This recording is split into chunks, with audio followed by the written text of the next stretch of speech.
A Malfoy's Guide to Forgotten Death Eaters. Welcome. This isn't a tribute, it's an autopsy.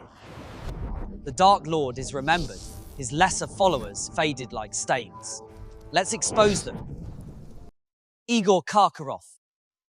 Karkaroff was, regrettably, an old acquaintance of my father, and for a time, managed to disguise his pathetic past behind the pomp of a headmaster's desk at Durmstrang. His history speaks volumes. He was a genuine Death Eater who tortured muggles and non-supporters. But when the Dark Lord fell, Karkaroff earned his freedom through ultimate moral cowardice. He made a deal with the Ministry, naming names, Dolohov, Rosier, Rookwood, just to save his own skin.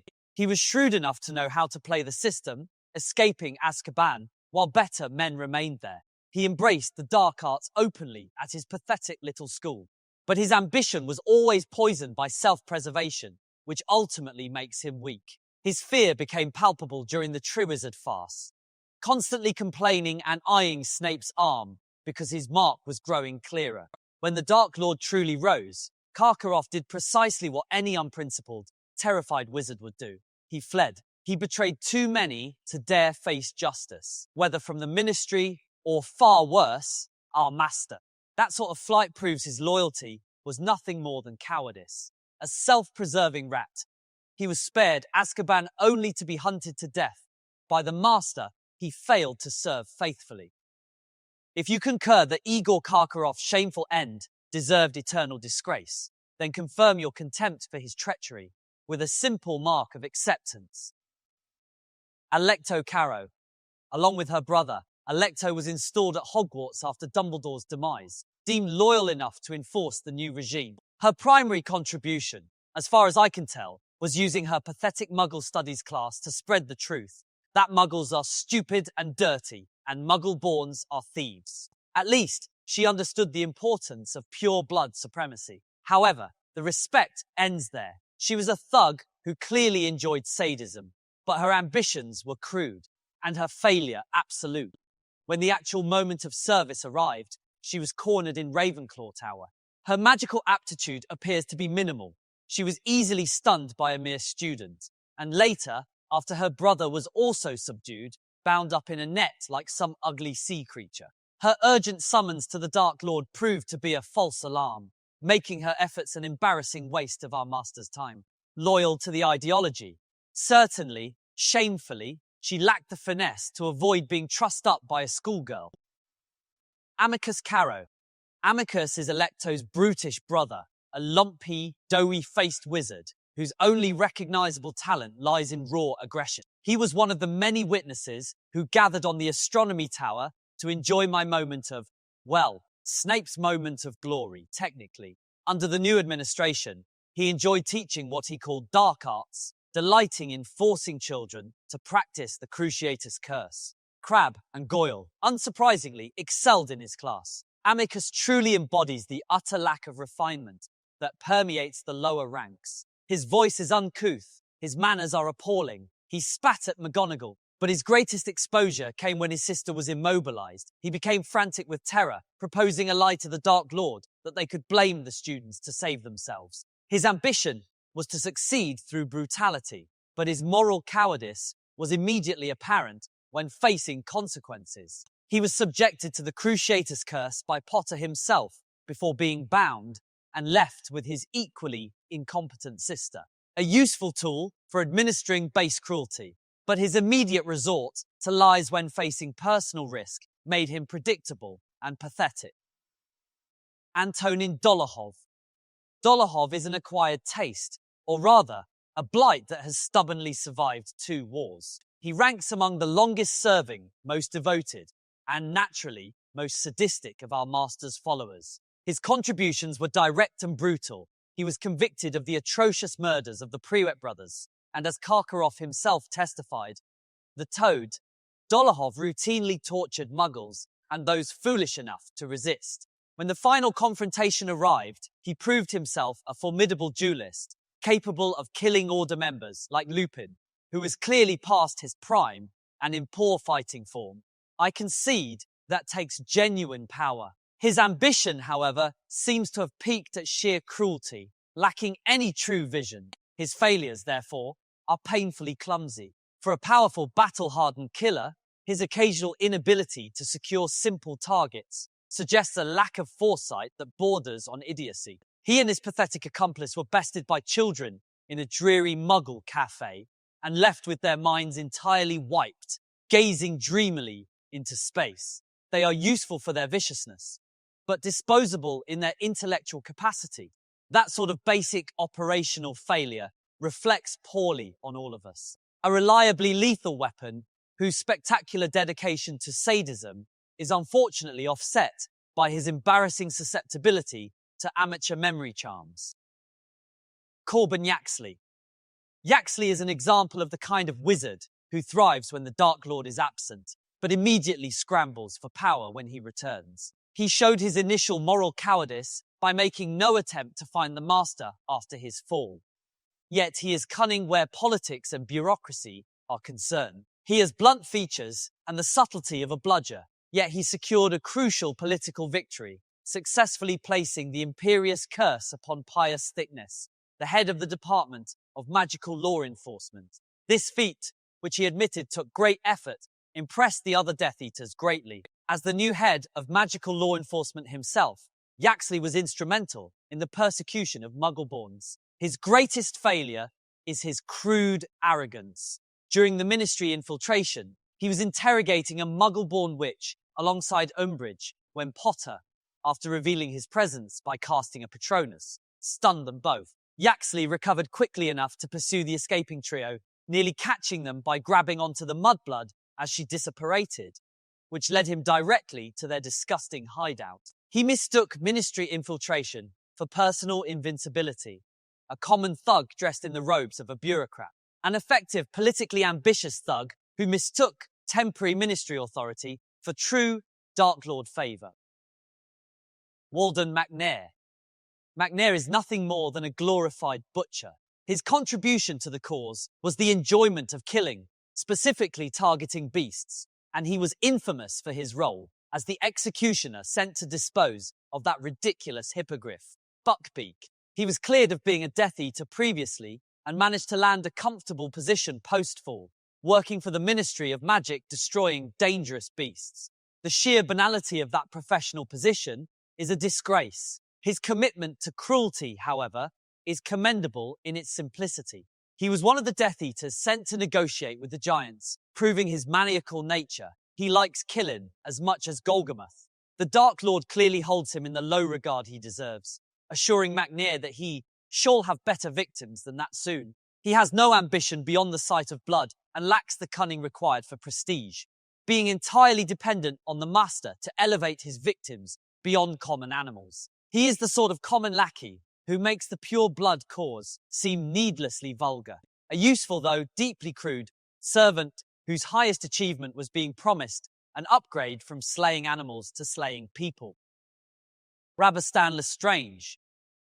Rabastan is part of that peculiar ancient dynasty, the Lestranges, who embody raw, unyielding devotion. He and his brother, Rodolphus, committed unspeakable acts, torturing the Longbottoms into oblivion, an act of savagery that earned them life sentences in Azkaban. During the battle in the Department of Mysteries, he was swiftly incapacitated by Neville Longbottom, a pathetic performance for a supposedly feared duelist. Their loyalty, however, is unique in its unwavering quality. When the Master returned, he held up the Lestranges as the definitive model of faithfulness, praising them because they went to Azkaban rather than renounce me. They endured the prison's full misery, unlike the cleverer, or perhaps more self-preserving, individuals like my father, who evaded it by claiming the imperious curse. That sort of absolute suffering devotion earns a reluctant respect, a twisted form of honor. Their failure, ironically, is their lack of self-preservation. Their fanaticism doomed them to a wasted decade in that dreary place. Absolute loyalty, paid for in blood and misery. They chose martyrdom over self-preservation, which, while technically honorable, is strategically moronic. Unlike the tragically dedicated Rabastan Lestrange, subscribe now so you may learn what true, unforgiving loyalty actually looks like. Evan Rosier. Rosier is primarily remembered because he died before he could properly betray anyone. He was one of the original devoted followers whom Dumbledore suspected our master had surrounded himself with, even back when the master was applying for teaching jobs at Hogwarts, waiting at the Hog's Head with Dolohov, Mulciber, and Nott. Rosier's commitment to the cause was never in doubt. Karkaroff, that snivelling toad, immediately named Rosier to the ministry upon his own capture. His final contribution was dramatic, if ultimately useless. Rosier was killed by Aurors the year before the master fell. Moody, the real one, unfortunately claimed that Rosier was caught shortly after Karkaroff, but not without a fight. Rosier was formidable enough to take a piece of Mad-Eye Moody's nose off before being killed. He earned the distinction of not being spared nor pleading cowardice, which earns him a grudging nod of respect. However, his ultimate ambition seems to have been wasted in the initial conflict, culminating in a messy death rather than the glorious victory he surely envisioned. Too dedicated for his own good, died violently before he had the chance to realize that violence rarely pays dividends. Comment below and tell me whose failure, even Evan Rosier's stubborn resistance, was the most distinguished, if any. Augustus Rookwood. Rookwood understood that true power isn't about throwing curses in dark alleys. It is about whispering poisons into the halls of government. He was a long-term operative, identified by Karkaroff as a spy embedded within the ministry itself. He worked in the Department of Mysteries before his arrest, leaking useful information to the Dark Lord via a network of well-placed wizards. This network approach shows a commendable grasp of strategic placement. Like many, he suffered the ignominy of Azkaban. Upon his escape, he immediately sought contact with the Master. I must reluctantly credit him for providing crucial intelligence regarding the prophecy that only the person it concerns can retrieve it. He also demonstrated his value by correctly identifying the failure of my father's initial plan to use the Imperious Bode to retrieve the prophecy. A shame his cunning was ultimately wasted during the final battle. He was unceremoniously stunned and captured by Aberforth Dumbledore, of all people, an asset whose genuine cunning was wasted serving time, leaving him permanently playing catch-up and ultimately bested by a barman. Thorfinn Rowle. Rowle is precisely the sort of oversized, thick-witted lout who defines the lower tiers of the Death Eaters. His defining traits are his large frame and a notable lack of subtlety. He and Dolohov managed to track the trio to a Muggle cafe, only to be ambushed and defeated. The Mudblood had the audacity to wipe his mind, leaving him staring dreamily into space, a pathetic husk. His true failure, however, was in the aftermath. For his incompetence, the Dark Lord ordered me to use the Cruciator's curse on him, a necessary, if tiresome, piece of housekeeping. He is nothing more than muscular scenery, incapable of actual intelligence or operational success, a liability who requires punishment to be taught a simple lesson. Useful only for intimidation, proving that raw size is insufficient when pitted against even mediocre planning. Mulciber. Mulciber gained his reputation by specializing in the most insidious tool of domination, the Imperious Curse. Karkaroff confessed that Mulciber used this curse to force countless people to do horrific things. This specialty speaks to a desire for power and control, rather than mere bloodletting, which is marginally more sophisticated than the desires of a simple killer. While he achieved notoriety for his cruelty, the key fact remains that he was eventually apprehended after the First War.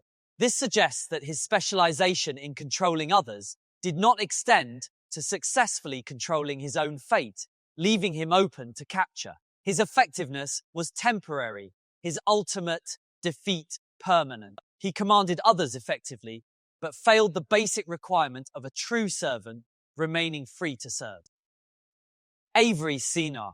Avery is the prime example of the pathetic state into which many followers sank after the Master's initial downfall. Sirius recounted that Avery wormed his way out of trouble by saying he'd been acting under the Imperious Curse. This display of slippery moral cowardice is precisely the kind of shameful pretense that my own father, Lucius, unfortunately utilized to escape Azkaban, trading favors and telling lies to high-placed officials. Avery's fate, however, was worse than my father's temporary disgrace. When the master returned and summoned his followers, Avery showed up trembling from head to foot, the master smelling the stench of guilt. The guilt of a follower who believed him vanquished and had returned to a comfortable life called him out specifically. Avery was humiliated, forced to grovel at the master's feet, shrieking for forgiveness, and subjected to the Cruciatus curse as repayment for his 13 years of absence and disloyalty. His lack of faith proved catastrophically painful. A weak and traitorous worm who survived Azkaban only to suffer the public, agonizing vengeance of the master he betrayed. Nott Sr. Nott was one of the original followers, present early on when Dumbledore suspected our master had gathered a core group, including Dolohov, Rosier, and Mulciber. He was fortunate enough to have avoided Azkaban after the First War. However, his primary legacy is tied up in his eventual capture at the Ministry. This unfortunate incident instantly disqualified his weedy, smirk-prone son, Theodore Nott, from securing an invitation to Professor Slughorn's precious little club. Slughorn, that notorious sycophant, immediately cooled toward the younger Nott upon hearing the father had been caught, demonstrating how quickly a family's influence can be reduced to nothing. When the Dark Lord returned, Nott was there in the graveyard, acknowledged for his return, but afforded none of the high praise given to those who had endured Azkaban. His eventual capture proved he was ultimately no more competent than failures like Crabbe and Goyle. Loyalty is expected. Competence is a bonus he rarely achieved. An early servant whose failure tragically tainted his own offspring. Travers. Travers is a recognizable name from the field reports, known for his extreme violence. Karkaroff, that loathsome former headmaster, named Travers as having helped murder the McKinnons. Travers was clearly considered important enough to join the later search parties, notably at Xenophilius Lovegood's disgusting little dwelling. His ambition seems solely focused on maintaining high favor. His failure, however, demonstrates an utter lack of critical thinking. He was famously present during the audacious intrusion into Gringotts, easily fooled by the mudblood, Granger disguised as Bellatrix Lestrange. Travers even questioned Granger Lestrange about being confined to the house after the escape from Malfoy Manor, proving his own low standing and lack of accurate information. Worse yet, he was then hit with the Imperious Curse by Potter, who was hiding under his cloak once they were inside the bank and was reduced to following them like a vacant, mindless pet. A powerful wizard rendered a harmless puppet by a boy he should have been hunting. Shameful. Malfoy's verdict, a murderous duelist who proved utterly useless against a simple polyjuiced farce and a single curse. Selwyn. The Selwyns are one of the recognized sacred 28 pure blood families, lending a thin veneer of prestige to this thug. His name is most famously linked to the utterly repulsive Dolores Umbridge, who claimed the S initial on her treasured locket stood for Selwyn, bragging about her likely fictitious familial connection to enhance her own status. This association alone should be considered a black mark against the entire line. Selwyn himself appeared as a crude enforcer, part of the Death Eater squad sent to bully Xenophilius Lovegood for information on Potter. His contribution was characterized by blunt aggression, roaring abuse, and when confronted with blocked stares, impatiently suggesting to his colleague Travers that they simply blast their way through. He is the perfect blend of arrogance and stupidity, a well-bred thug with no foresight, a family name polluted by the pink-clad ministry witch who claimed his heritage to excuse her own nastiness. Jugson. Jugson is the definition of disposable muscle. He was present during the embarrassing fiasco at the Department of Mysteries, grouped with better wizards like Bellatrix and my father attempting to retrieve the prophecy. His ambition never stretched beyond following orders. His contribution was not simply showing up.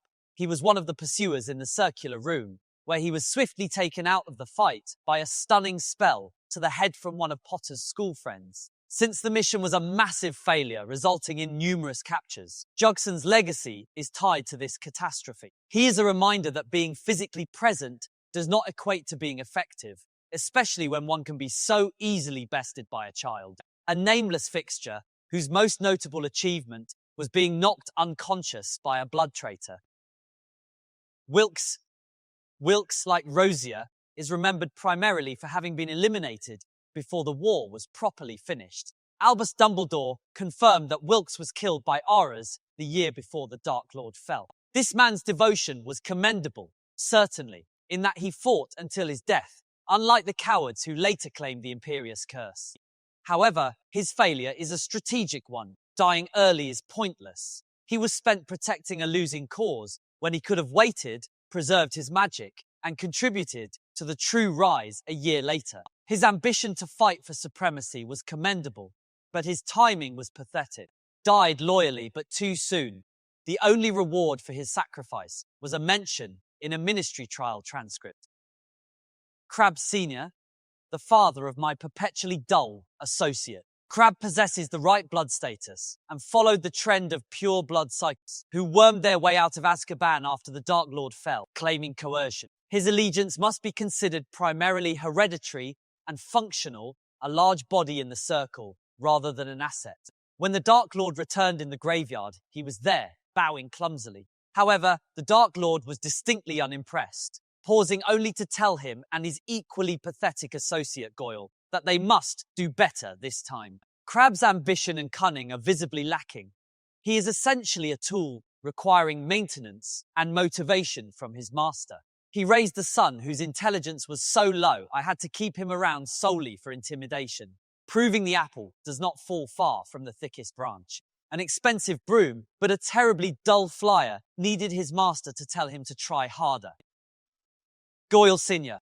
Goyle the Elder represents the bulk of the Death Eaters, the reliable, uncomplicated henchmen, the ones necessary for sheer bulk and brute intimidation. My family was forced to associate with his family, hence the necessity of his son lurking behind me for years. Mr. Goyle was named among those who gathered when the Dark Lord returned and was noted as one of the never caught who successfully avoided Azkaban after the First War. His contribution was simple, loyalty and physical presence. But his ambition was evidently non-existent, confined to muttering dull obedience and raising a son, Gregory Goyle, whose primary characteristic is thuggish stupidity. Goyle Sr. achieved nothing memorable. His greatest success, simply raising offspring large enough to act as bodyguards for wizards with actual cunning, an enduring, reliable brute, whose sole legacy is a son best described as a gargoyle. Gibbon. Gibbon is a perfect illustration of low-grade incompetence resulting in a pathetic, meaningless death. He was part of the force that infiltrated Hogwarts during the Battle of the Astronomy Tower, with the simple task of casting the dark mark above it to lure Dumbledore out.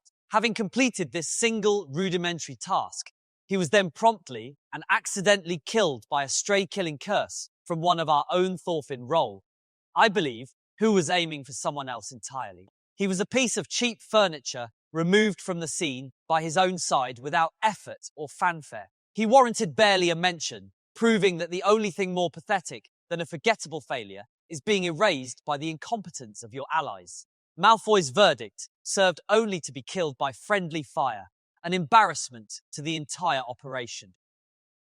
Avery Jr.